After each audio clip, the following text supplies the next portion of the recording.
Do you know that one of the reasons why their English sounds more professional when compared to yours is because they know how to use this noun suffix?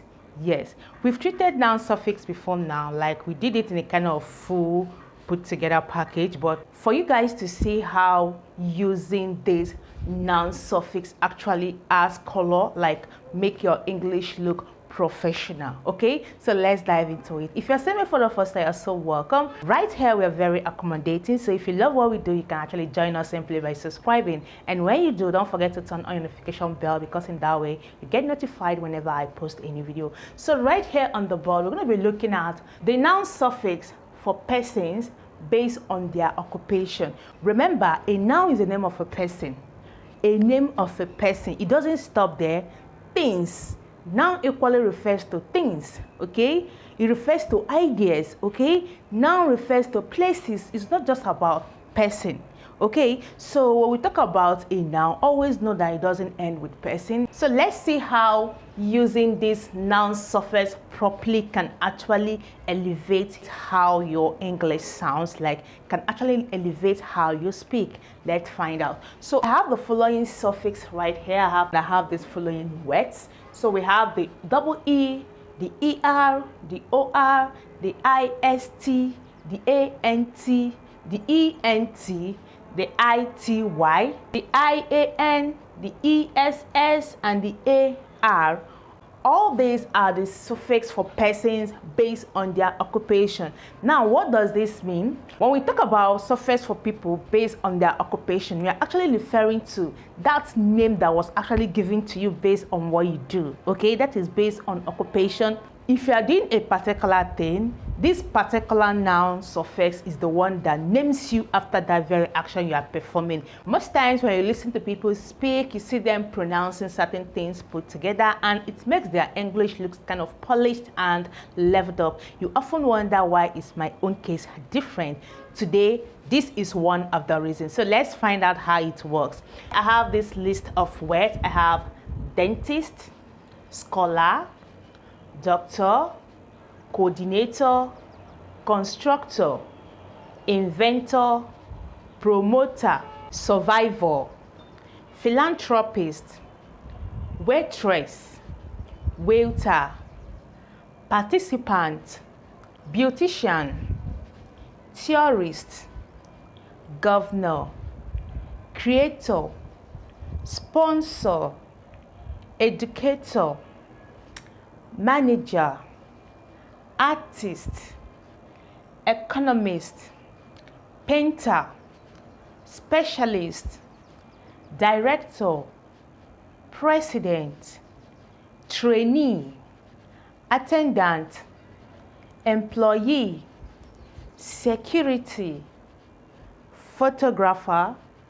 scientist, receptionist, biologist, designer, engineer, politician, mathematician, surveyor, chemist. Now, looking at all this, you're going to see that the suffix that actually appears all here are right here, and all these words actually depicts person. None of them is an action word. They are all noun words that depicts person based on their occupation. You cannot just see anybody and call that person a dentist. You can only call someone a dentist if only he performs the action of taking care of people's teeth, like taking care of our teeth. Then you can actually call that person a dentist. And we equally have a doctor. Now, you cannot just see anybody out there and call that person a doctor unless he is someone that takes care of people's health, okay? And we have different types of doctors. Dentist is one of them. So you cannot just see anybody and say, hey, doctor. No, it is only if that person performs a health function, like if he's into health issues, like he's into treating people that has health issues, you can actually call that person a doctor, the eye doctor, the teeth doctor. You know, we have lots of doctors, okay? So that is it. Now we have coordinator. You cannot just see anybody and say, oh, coordinator? No. It is only someone who coordinates certain kind of activity, maybe in your group or wherever it is. He coordinates a particular thing, a particular people. You can say, this person is my coordinator.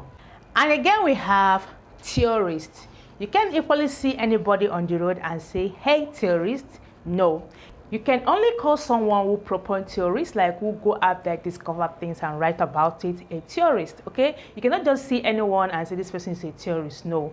Theorist is all about someone who actually go out there, discover things, like carry out the facts, write down what he or she has discovered, okay? That person is a theory. What he does is he writes out what he thinks exist, okay? That's a theorist. From the list of example I just gave, you're going to understand that most of the people I just mentioned here, occupation actually gave them the name. Do you understand now? Now to the main business of the day. How does this actually make your English sounds put together? Like, how does it make it sound professional? Let's see. I have receptionist. As we all know, when you get to an office, you're going to see someone out there that actually welcomes you in, okay? That tells you, are you supposed to go here or supposed to do this? Like, someone will first of all welcome you and inquire to know why you are there. That person is called a receptionist. Now, let's look at these two sentences. When you get to that office, please help me to call that girl that is in front of that office, that girl that you're going to meet when you get to the office, versus when I say, please, when you get to the office, call the receptionist for me. Please, when you get to that office, call the receptionist for me. What do you observe about the two sentences? Now, the first one was kind of a lengthy sentence. You were just there trying to describe for the person to understand it perfectly, like the person to understand what you are trying to say, right? But when the second one was straight to the point, please call this receptionist for me. You can see the sentence was just short and period. But this one kind of, please, when you get to the office, that girl sitting in front of the office, call her for me. That was a lengthy sentence, like you were there to describe. It took the whole time. And someone that hears that will say kind of, well, he's just there. But when I say, please, when you get to that office, call the receptionist for me, you can spot the difference between the two sentences. And that is what this suffix does when it comes to noun. Okay, let's see the next one. I have trainee. When I say, that is the guy that is training us, versus when I say, that's our trainee. Which sounds more put together to you? That's our trainee and that's the guy that is training us. Which one sounds more put together, like more professional? I think this one. That's our trainee. That guy is our trainee.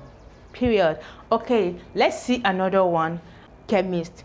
When I say, please go to that shop there, you will meet one man there, buy drugs from that man.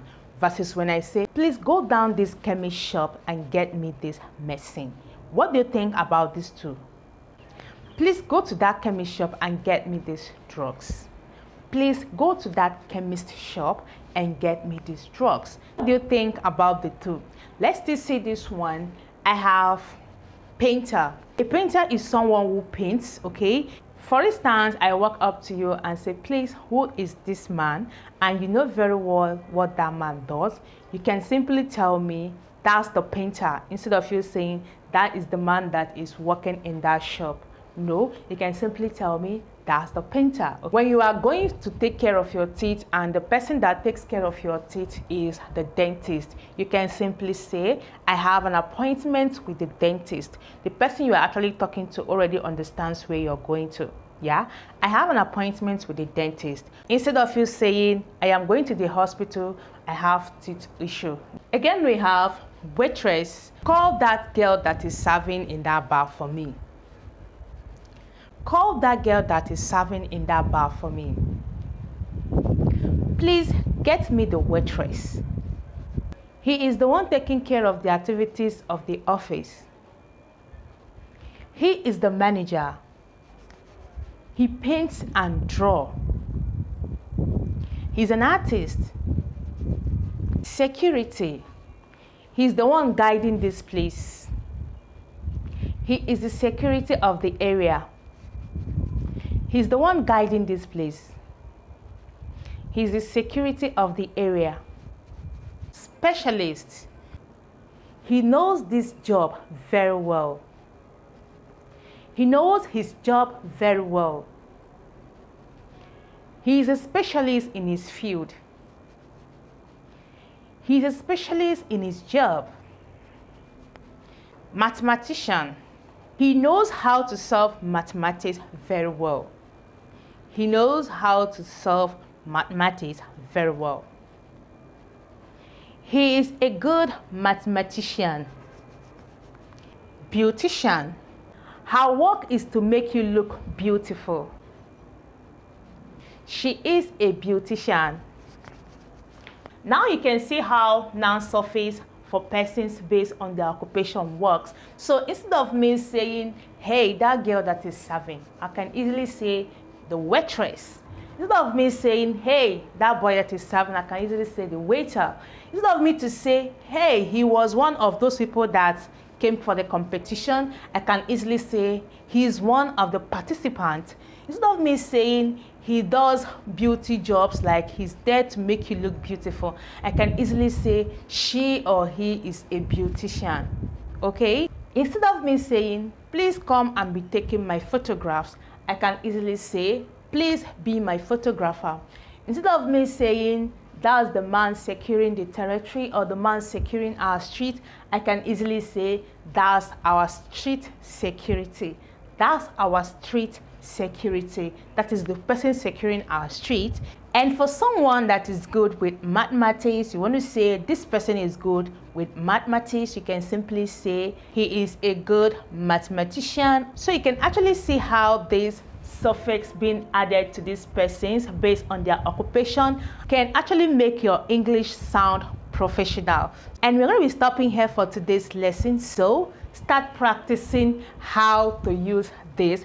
Are actually the suffix that actually depict person based on what they do. So study them, know them, and use them rightly. Don't forget to keep staying safe. See you soon in our next class, and bye for now.